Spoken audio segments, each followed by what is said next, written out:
What is up, guys? My name is Naga220 and welcome to the very first episode of Checkpoint. Today, we're checking out the PC version of Necropolis, a third-person action-adventure game with roguelike elements, permadeath, and an extensive network of procedurally generated dungeons. This game was developed by the same team that successfully resurrected the Shadowrun series.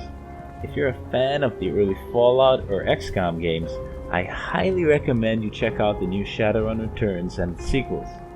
Necropolis was released on Steam in July to mostly mixed reviews.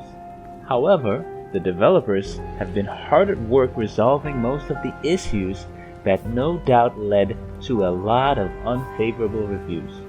With the launch of the free Brutal Edition, this game is definitely worth a second look. So now that I'm finished tinkering with my graphic settings, let's jump in.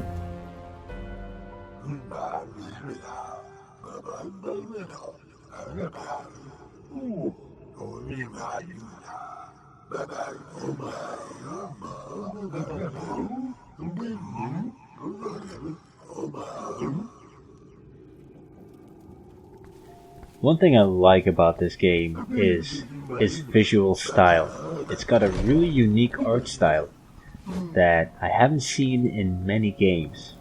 It's fairly simplistic, but it's really cool. Okay, let's see here. Let's just run around. It's got some weird stuff over here. This old man is like really creepy. Another cool feature this game has is this sort of scriptorium. So, because the game has permadeath, when you die, you lose like everything. And it's really cool that you can unlock these books. They're like buffs that you can use when you create another character. And of course, we've got the old guy, shady as hell, trying to sell you random shit.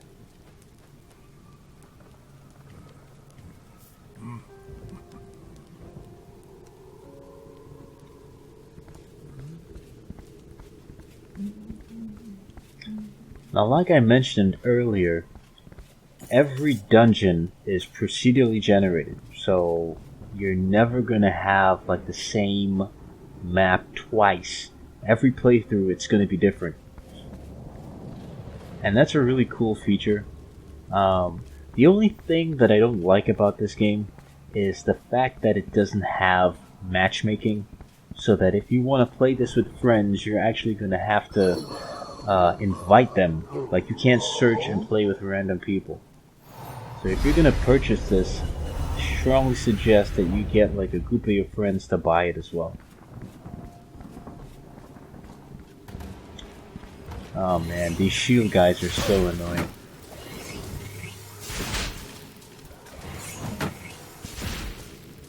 This game is all about timing.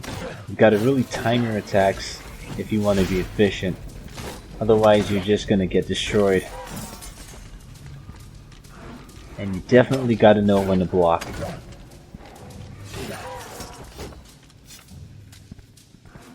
One thing I've noticed is that the Brute isn't as squishy as the other playable character.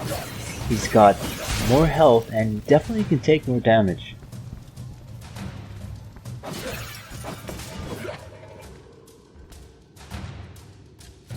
FYI guys, this is the Steam version that I'm playing because the GOG version doesn't have multiplayer, so that's also very important to note. If you're gonna buy the game, make sure you get the game off of Steam.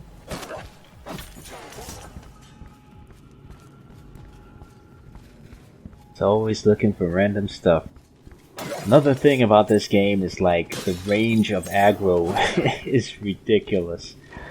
The moment the enemy sees you, they're gonna engage you. And sometimes, you know, you might like go around a corner and there's like a shit ton of enemies in a room and you just aggro everyone. It's like the worst possible experience ever.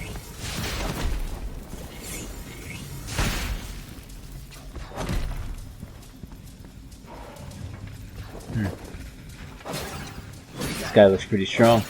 Let's see what he's got. Ah. Hits like a little girl. Absolutely love these charge attacks. They do so much damage when timed perfectly. As you can see, I'm just like tearing through this mob right now.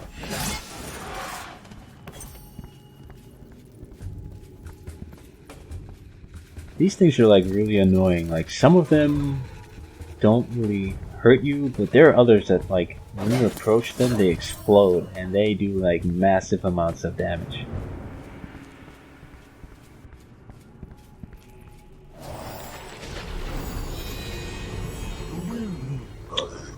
One thing I will say that I am really peeved about is the lack of matchmaking in this game. Now, I haven't played it on Xbox One or PS4, so I have absolutely no idea if those versions of the game has matchmaking. But it would have been a more than welcome addition for us PC gamers. You know, because not all the time you're gonna have people to play such a niche game with.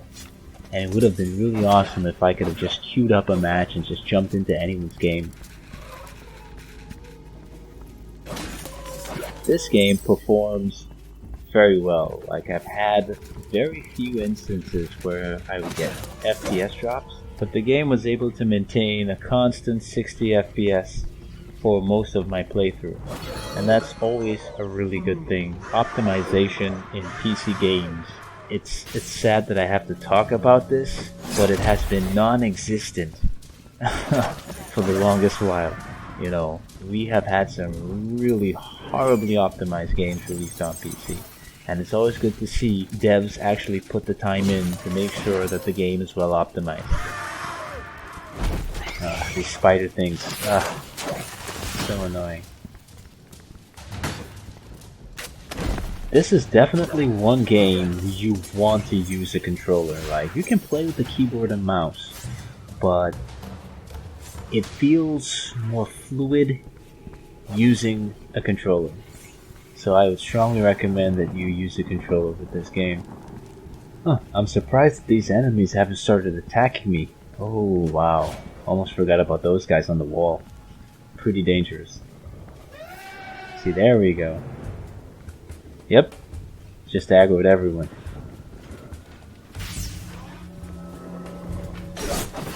The brute does so much damage with his charge attacks, it's just amazing. He really does make you feel as though you're like this unstoppable force. Oh my god. Holy shit.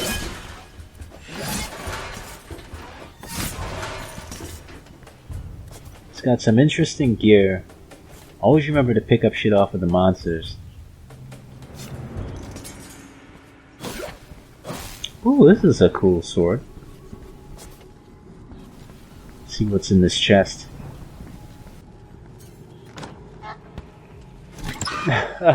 Oh my goodness. That's hilarious. They've got the shopkeeper popping out of a chest. That's awesome. Let's see, oh my god, they're attacking me while I'm using the shop. Wow, these guys just don't care about me at all. Okay, now that I've taught him a lesson, let's go back to buying some stuff.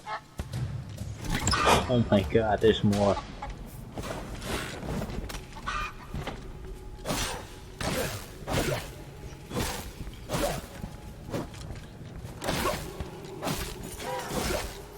Jesus. You guys aren't gonna let me shop, aren't you?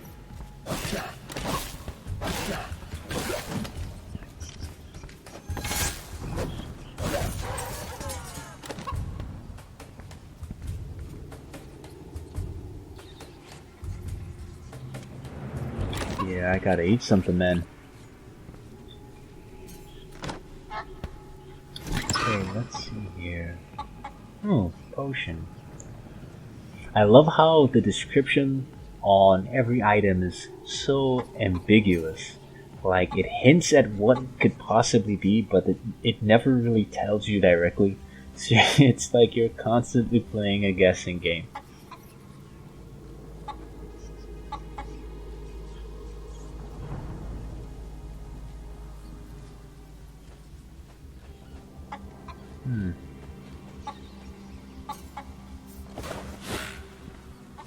Okay.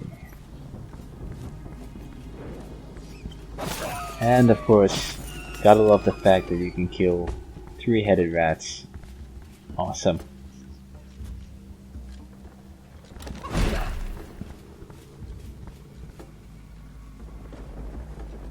Just trying to figure out which shortcut on the controller it's to, okay, there we go. Crafting.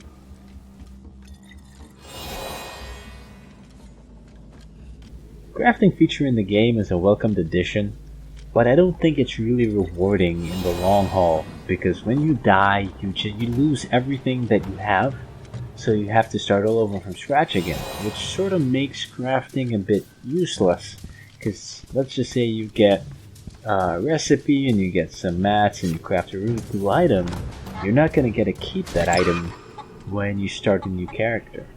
So I think this game would have been a lot better if they didn't force the permadeath on you.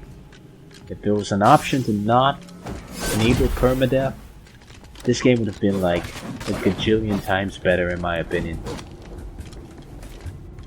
Keep in mind that I'm also basing that on the fact that I'm playing solo.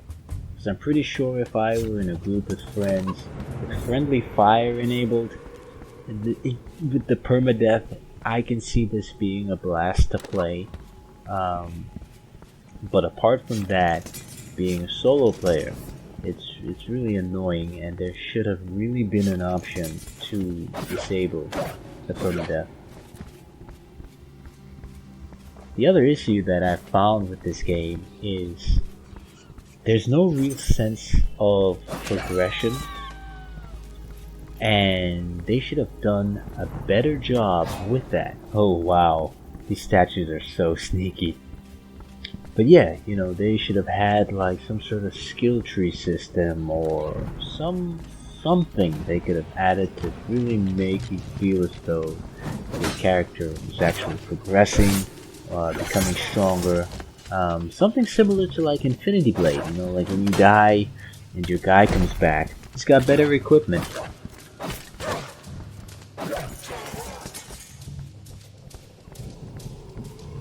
Huh. This is an interesting looking... Oh my god. It's a trap. Whoa. Okay, so here you can see these enemies that I'm fighting actually looks a lot like the other playable character in the game.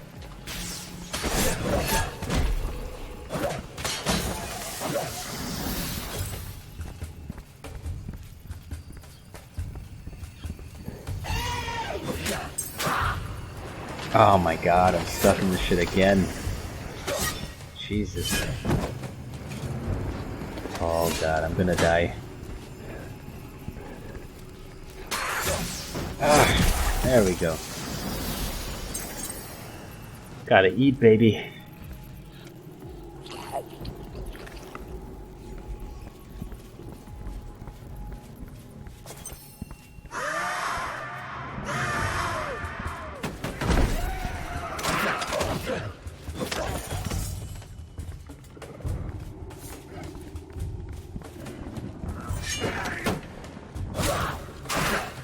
Sword of lightning, dispatch of my enemies.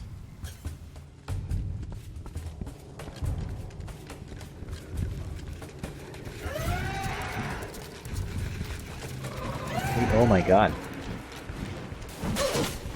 Okay, these guys are really strong. And I don't know why they would put two of them for me to fight. This is ridiculous. Jesus, why won't you die? Oh my god, they jumped down. Another cool thing is like if enemies get in the way of each other, they can actually do damage to each other, and that's really awesome. Oh my god, I'm gonna die! No! Get away! Ah, Jesus. And I am dead. So you've got your basic stat screen here. It shows you everything that you've done to this point.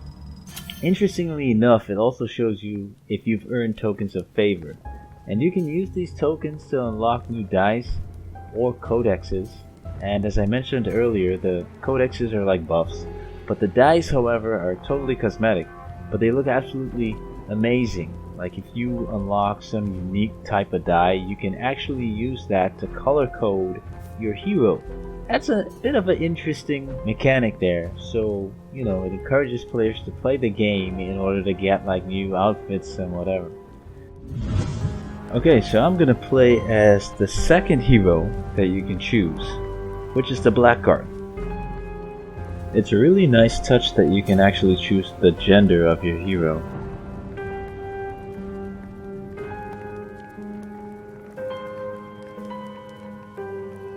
Ooh, this is a cool color. Red looks pretty decent. Purple. I think I'm gonna go with this one.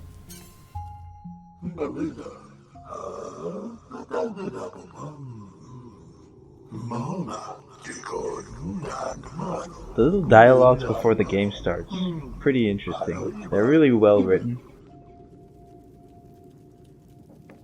And I forgot to mention to you guys, like if you look up at this wall, it actually shows you the controls. I don't know if it does that if you're playing with mouse and keyboard, because I haven't played this game with mouse and keyboard.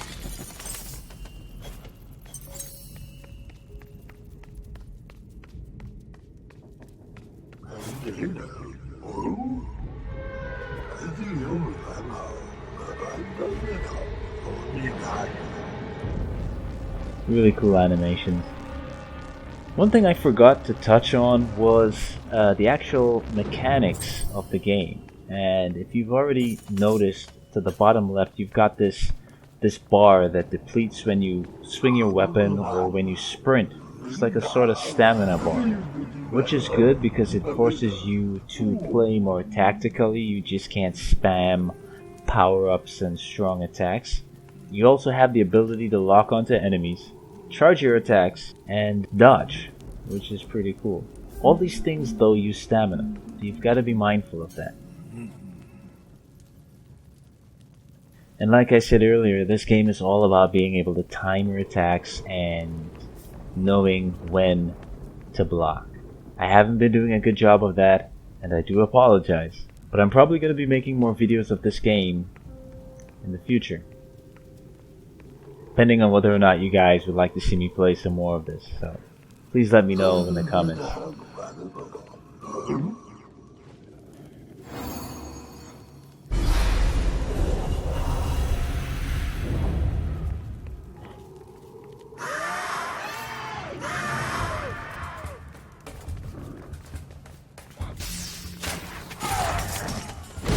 That right there was one of the charge attacks. Pretty straightforward stuff. Also, I forgot to mention that the items that you get from enemies, it's like a tier system. So as you go deeper into the dungeons, as you progress, enemies are going to drop better equipment, better loot. But like I said, you don't get that Diablo-esque feel to the game because you can't keep any of the loot that you get. So that's why, you know, I haven't been paying much attention to weapons and all these things. But you're probably going to have to do that as the difficulty ramps up as you go deeper. And I really think that this was a hugely missed opportunity by the devs. Not giving us the ability to retain weapons or scrolls or items or what have you when you die.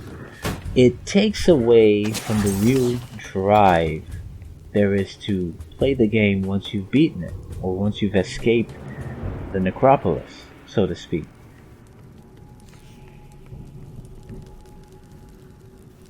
Why do I get the feeling that these guys just spotted me?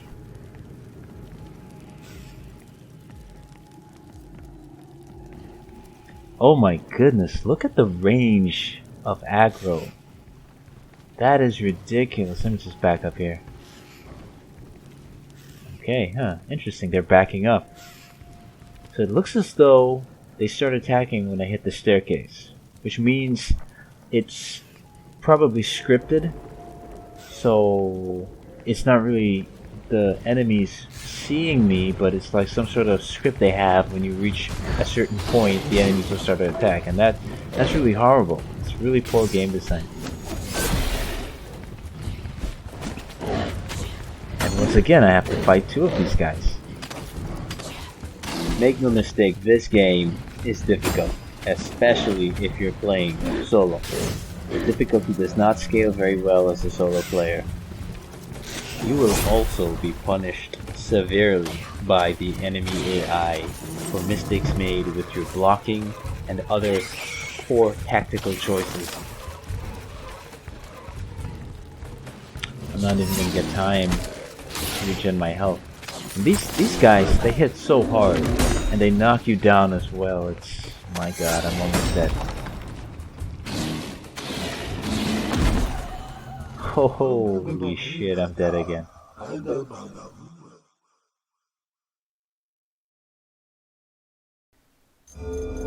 Overall, Necropolis is a fairly decent title that can provide countless hours of fun if you're willing to overlook some of its minor flaws. Hopefully, the developers will be able to address some of the game's limitations and really shape it into a truly rewarding dungeon crawling experience. They have all the ingredients, but I think the formula is slightly off. So the real question is it worth playing? From what I've played thus far, I can safely say yes. Necropolis gets a solid 6 out of 10. I would suggest, however, you guys pick this up when it's on sale on Steam, since the current asking price of $29.99, considering this game plays better with friends, is a bit steep. Thanks for sticking around, guys. If you found this video useful, remember to hit the like button and leave a comment below. Let us know what you think. Once again, my name is Naga220, and I will see you in the next episode of Checkpoint.